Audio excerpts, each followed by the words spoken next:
magandang gabi po sa lahat. Ikaw ba'y nakakaranas ng pananakit ng braso, pangingimay, at pangangalay? Sa video na to, ituturo ko po sa inyo ang tamang pag-massage para matanggal na po ang pangangalay ng kamay. Start na po tayo.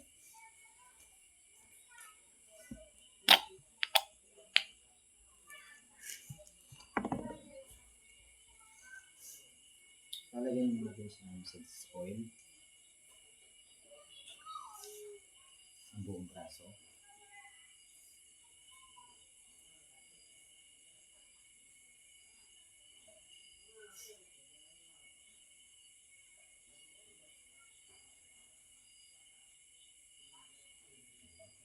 Kung nangangalay po ang kamay niyo ng buong braso, mas maganda po lahat po ito ang massage ng pulido para tuloy na po matanggal yung pangingimay at pangangalay ng braso niyo.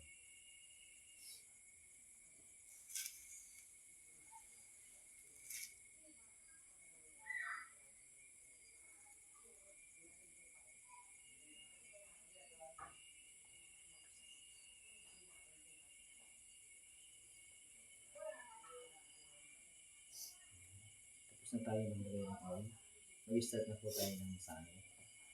Mag-start po tayo dito po sa mga phalanges, dito po sa mga daliri. Kasi kulang po yung mga daliri ng blood supply, kaya mas maiging, mas mamasid po natin ito ng pulido. Ganito lang po. Lagay mo natin siya para ma-warm up po. Tapos, mag-start po tayo sa palad. Ganito po ang massage ng palad.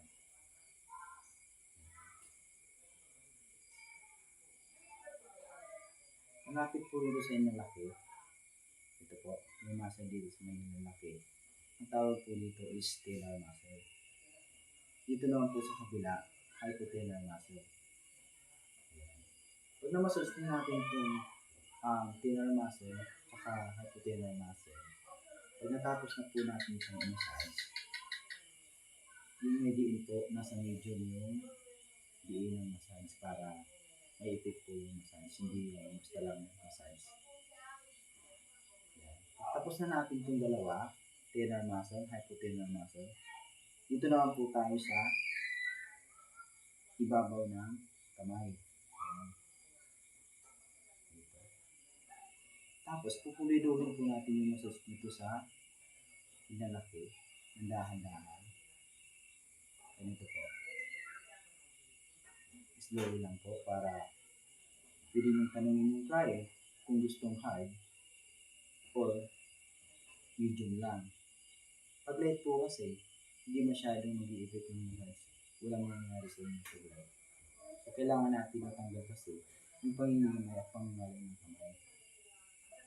Hanggang dito po sa dulo. Hanggang sa kasulok-sulukan po ng daliri. Dito po sa taas. Dito po. Pulido po massage. Hindi po yung basta lang po madaanan. Kasi yung goal natin, mawala yung pangingimay at pangangalay ng braso. Pagkatapos po natin dito sa inalaki, dito lang po sa mga daliri. Ang tawag po dito is phalanges.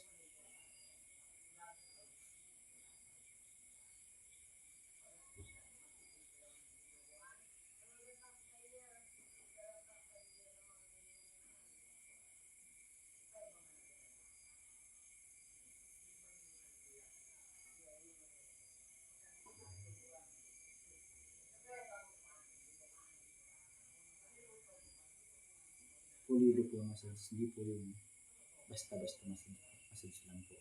Kasi kailangan natin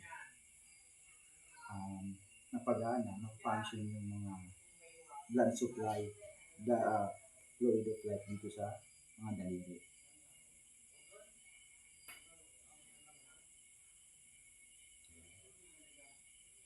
Ganun lang po. Lahat po to, wala pong iiwan. Pulido po talaga masahe.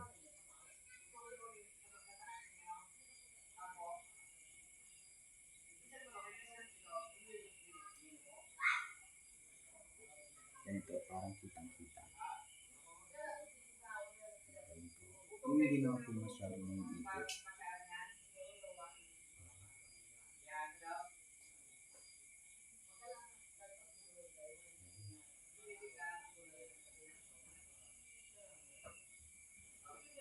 Hanggang dito po sa pinakadulo ng daliri.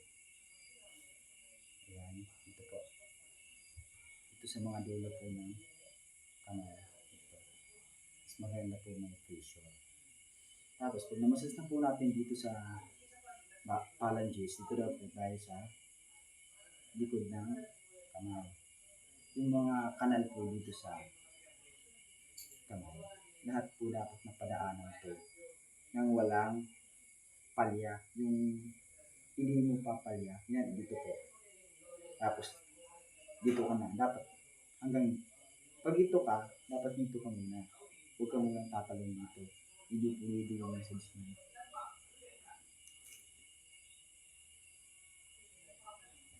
Ito tayo mag-ipisa. Dito.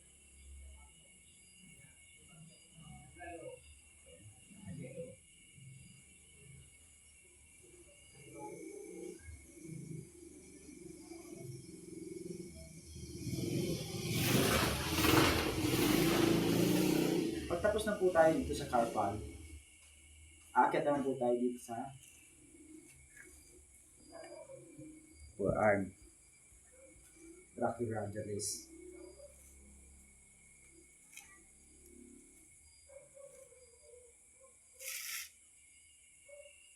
Tapos isisinsin po natin yung brachioradialis.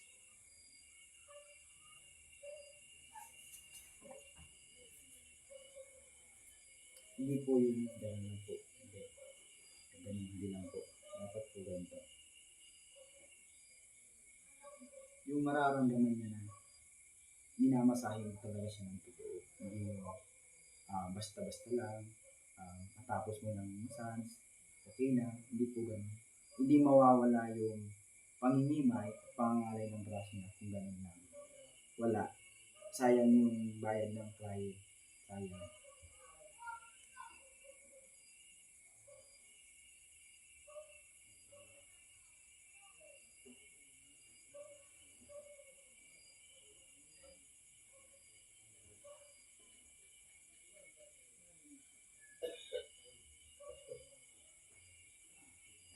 Tapos na po tayo sa kabila, lilipat na po tayo dito sa inner part.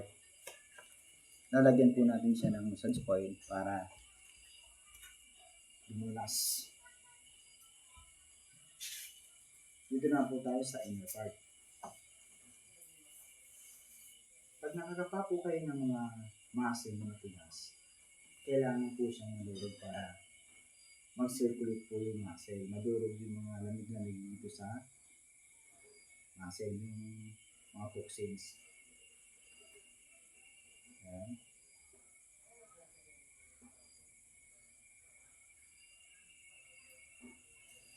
Tapos start na po tayo dito. Natapos na natin sa kabila. Ito yung pagitan. Imamassage natin yung pagitan. Ito po sa may siko. Maglalagay na po tayo ng cream para hindi siya maluyo.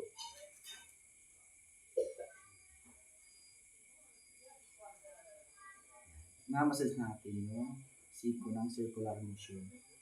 Circular motion. Mga 3 times. 1, 2, 3. Mapipil mo yan kung talagang nagmamassage ka. Mapipil mo kung tama o kailangan pang dagdagan ng massage. Ayan. Pag namassage na natin dito sa may siko, yung circular motion, dito na po tayo sa kabila. Tapos, dito na po yung tricep. Meron po dito matitigas with tissue sa ilalim na kailangan natin basagin. Masakit po to sa tumbuhan. Pero, no choice, kailangan mo itong tiisin para gumaling yung braso mo sa pangalay, sa pangingimay, para hindi ka na madalas nagkakaroon ng pangalay dito sa braso.